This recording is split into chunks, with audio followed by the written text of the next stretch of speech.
Hey guys, Gemma from ASD Rocks. Recently I put up a really interesting video or vlog of Finn, which was taken actually before ASD Rocks started. And it was about, you know, how he felt about being an ASD brother. And I thought that I might add to that because I think that he really has missed out on a few things, and I think that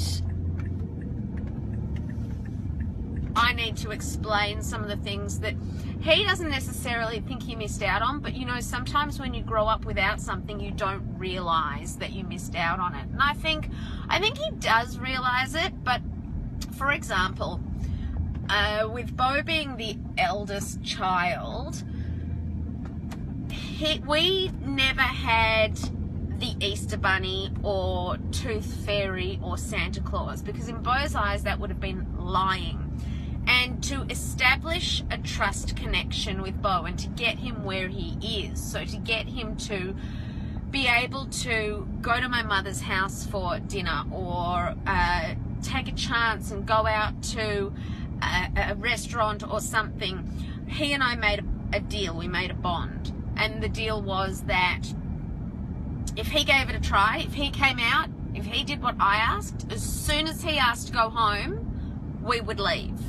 So that meant that if we walked in the door and he said, I want to go home, we would do it. So he knew he could trust me, and I started that bond very early. So the difference between lie and not lie for an autistic child is black and white. There are no white lies. There's no, you know, persuading and negotiating. There's, you know, because the other day I went to my mother's house for dinner and Bo said, can we go home? And I managed to stretch it out 10 minutes, and she said, oh, you know, it was really great. It was really great. You managed to stretch it out.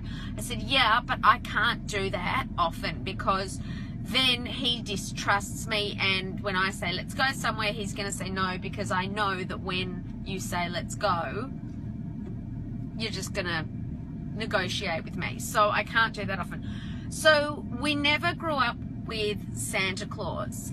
The gifts came from us because I never wanted him to one day find out that Santa Claus wasn't real, the Easter Bunny wasn't real, the Tooth Fairy wasn't real, and think that I had been lying to him all his life. So Finn grew up without these things as well. Now, a really funny thing happened the other day. I said to Bo, he lost a tooth, and I said to him, hey Bo, do you believe in the Tooth Fairy? And he looked at me square in the face and he said, I believe in the money. Beautiful. Again, autism in the nutshell. But maybe there's a magic that Finn did miss out on. Maybe there's the Easter Bunny. I mean, we still did Easter egg hunts, don't get me wrong.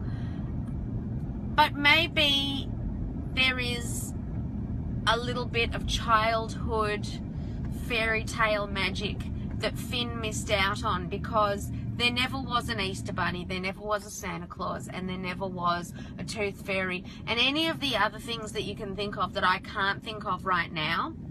Those things just didn't exist in our house and in our world. And I think that's sad. I think that's a bit of magic that Finn missed out on when I look back. And you can't have two brothers with different ideologies. You can't, you know, tell Finn one thing and have Bo destroy that belief. You know, you can't have two brothers fighting over whether the Tooth Fairy exists or not. So they, I guess, were forced into a world of reality very, very well. That Bo chose that reality, but it was an end game. It was a long game, and I'm sad for Finn that he did miss out on that. I really am, because I think there is a childhood magic about Easter bunnies and tooth fairies that, you know, I mean, my father used to do the most incredible things with the tooth fairy. We had a Barbie set, and he like when the we used to set out a Barbie knife and fork with like the tiniest piece of bolognese mince on it, and somehow he would leave this note, but on a little napkin he would put the tiniest of lip prints. I'm talking like Barbie doll size lip prints, and he created, it's one of the most amazing things. I knew, I mean, I remember thinking back, how the hell did he do that? But it doesn't matter, the magic was there.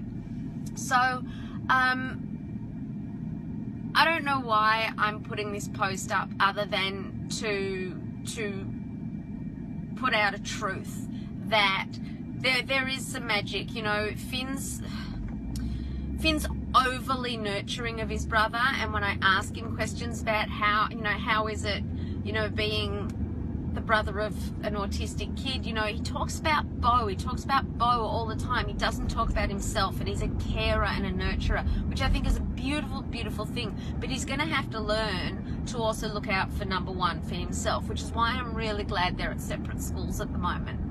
But there is some magic that he did miss, and it's not something I think that he even realizes that he missed out on, but I do. So that's me fessing up.